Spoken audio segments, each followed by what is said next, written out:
Well, good morning, guys. Louie here, and welcome to the weekend. I've got a nice big unboxing for you. It's kind of boring, but it's that 100 ounces of silver that I purchased a week or so ago. So I'll show you that. I want to talk a little bit about what's in your stack and whether you are a pure stacker, just of the bullion, or whether you, air quotes, curate your stack. And then a little bit on markets. You know, it was another week where silver kind of lingered down here in the 22s.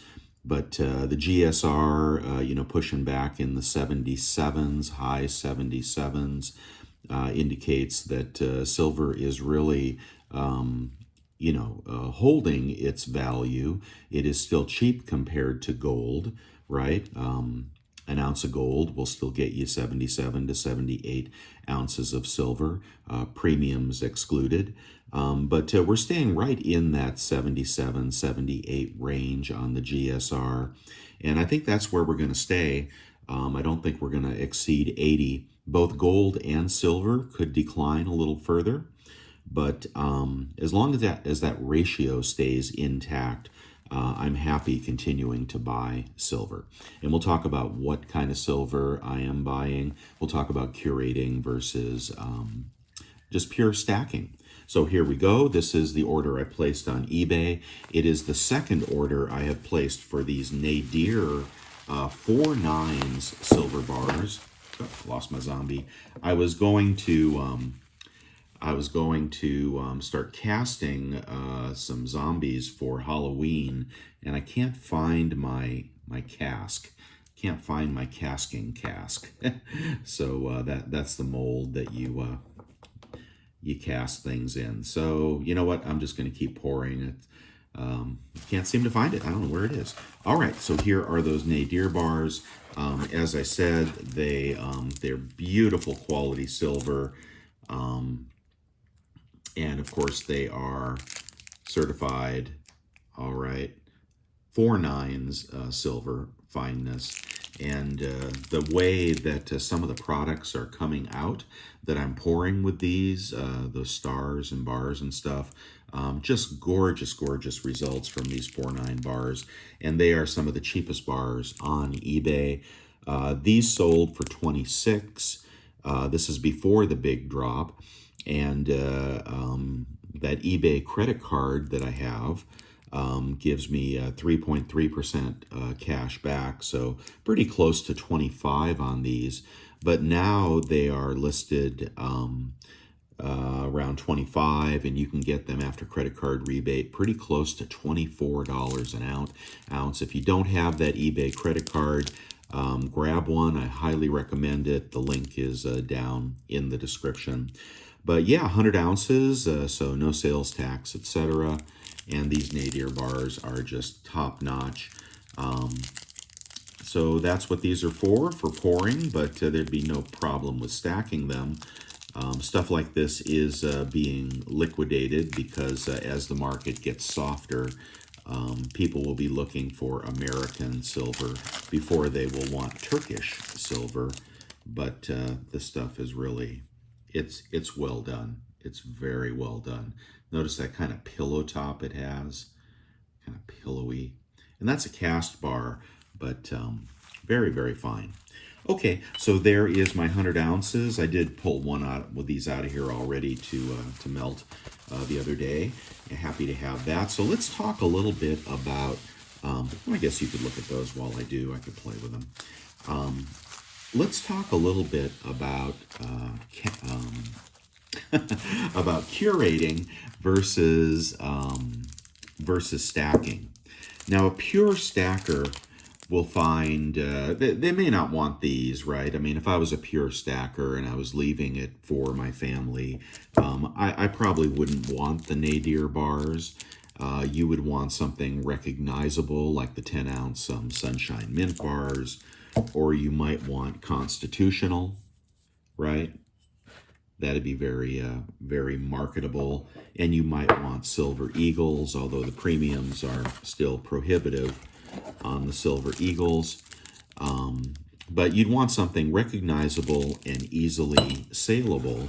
at your LCS in an easy fashion for your family to liquidate, right? And I'd recommend low premium 10-ounce bars for that purpose. But that is really not what I stack. You know, you can buy 10-ounce bars anytime you want, right? And preferably when the premiums are lower. So what I try to stack are things that I curate based on the potential for appreciation. So if I buy something like those alien rounds, do I still have those here? Oh, sorry there. Let's just open these up again. and I have 100. I have 100 different things I could show you. You've seen them in all my videos. Just scroll through my videos and you'll see the kind of thing I buy. Rather than buying Sunshine Mint bars or buying Silver Eagles, etc., I look for things like this, right? This alien coin, which probably sold for about $3 more than a generic 10-ounce bar would sell for, but has the potential to appreciate to actually double. So if you were buying 10-ounce Sunshine bars and spot started back up again, that Sunshine bar could go from $27, you know, up to $32. But something like an alien round, you could see, could go from $30 to $45. Then you can sell it and buy all the Sunshine Mint rounds that you want. There is a trade dollar that just came out, a trade dollar restrike. I got mine over at the coin shop in Canada. No sales tax there. But there's another example of something that one was a little pricier at 38. Probably not the best example. But if you can stick in with the bullion coins that have potential for appreciation, and we might disagree on what that coin is. I've got a pretty good track record of snooping those out. But sometimes I'm wrong, right? Sometimes I'm wrong. But you might think the new Robin Hood series is, worth collecting. I don't. But you might like the Provident Mint new series. I forget what that is, but you might like that 2-ounce Predator series from the Royal Canadian Mint. The second coin is out. I think it's called the Werewolf, right? You can get those for about $58, $56 for a 2-ounce coin. Really excellent investment in those, although I think they're making tons of them, and the artwork is a little shoddy. I like the first coin better, the Kraken. I don't like the Werewolf coin. But if you're looking for things like that and you're curating them, or you're just going to the LCS and you're asking for melt, and they pull out those Reagan dimes that I got for $1 over, or they pull out A-mark bars that I got for $1 over that are selling for about $50 an ounce now. You can curate what you buy even at the LCS, looking for things that have better resale potential, and then when they appreciate, dump them, right? When these alien coins hit $50 or $60, they'll be gone. Hopefully I could sell a whole tube all at once, maybe for $55. If there's a 30% appreciation in the deal, that's enough to cover, shipping and fees, and still have plenty of money left over to reinvest back into bullion. Right? So if you looked at my stack, you would see it's constantly moving in and out, but I'm not necessarily adding bullion. I'm adding things that I think will do well in the near future and selling them, and then buying more things like that. It creates an appreciating stack. Of course, what's key here is that you're willing to sell, and eBay is, one of the few places that you can sell retail, right? I mean, you can sell on Instagram and, post videos on YouTube and whatnot, but that's going to be more of a wholesale sell because anybody that's looking there is not looking to pay resale prices. eBay is the place where you make your money and then you pay reasonable fees and then you keep the profit and reinvest them. And that also works if you're trying to trade out collector coins for gold, for example. Now, right now, I'm stacking silver because of the GSR, but you could do that to convert to gold as well. So that's that. That's what I'm up to. And yeah, it's a friend and I recently had that conversation about, he was saying, here's that scrawny eagle. He was saying, I just made good profit on whatever the last coin we bought was. I think it was those reverse proof Libertads that AppMex wholesaled. And he said, I'm going to buy, I think he said either constitutional or, 10-ounce bars. And I said, well, you can do that, but, then your money is dead. You're waiting for silver to go from $22 to $28 or something like that, right? But if you pick up some of these more exotic, low premium, not ultra low premium, but low premium collector coins, then you've got a chance for appreciation, even if spot never moves. Notice how the Type 1 Silver Eagles are pretty much holding their value around $35, $33. Well, that was a conscious move I made as well, and it didn't work out the way I thought because silver lost its gains. But the plan was to resell those, at higher than $37. But they haven't dropped back to $27 like this coin here, right? So that's the thing. Even with eagles, I'm trying to curate my stack into the most desirable, interesting, and appreciating amounts that it can be. All right, well, I've gone on long enough about that. And so the market, yes, silver is still in the doldrums. Gold is in the doldrums.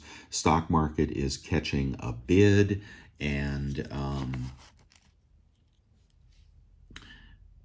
I don't know, looks like we might be headed back into kind of expansion mode. Not good for gold, may not be good for silver. Although I am hearing, and silver, of course, the commodity, commodities will probably appreciate in that scenario. And silver is a commodity, but I'm not sure, what stranglehold the bankers have on it. So you can't promise that silver will go up, but I do think commodities will start back up again. Everybody is talking about rents going up, and Costco just released a report that said ain't nothing transitory about inflation at all. It is, they're noting 4 to 8% increases on stuff that they sell,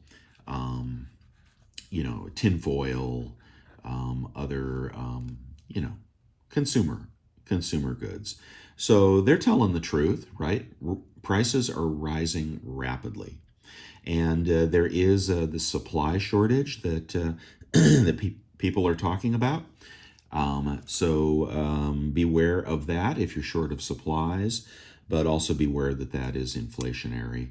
And there's also a labor shortage. You can't hire people at virtually any price these days. So I am hearing, on some of the bigger channels that premiums are going up. Again, they have dropped back, considerably, but they're starting to edge up again. I don't know if that's hyperbole or if that is true, but there's nothing wrong with buying silver right here. There's nothing wrong with the premiums right here, for the generic and the lower cost silver. The Eagles at 5 over, I'm okay with that. If you're paying 27 for an Eagle, I'm probably okay with that. But this thing about the premiums increasing and the suspicion that silver is in short supply again, I'm not really buying it, but perhaps 22 is where they draw the line in the sand. There is a point where the dealers say, I will not sell that at 22 plus a $3 premium. And then they draw the line in the sand, and then the premiums go up and they sit on their stock until you come back and buy. That's all I have for you this week. I hope you guys have a wonderful week, and we'll catch you next week. Bye.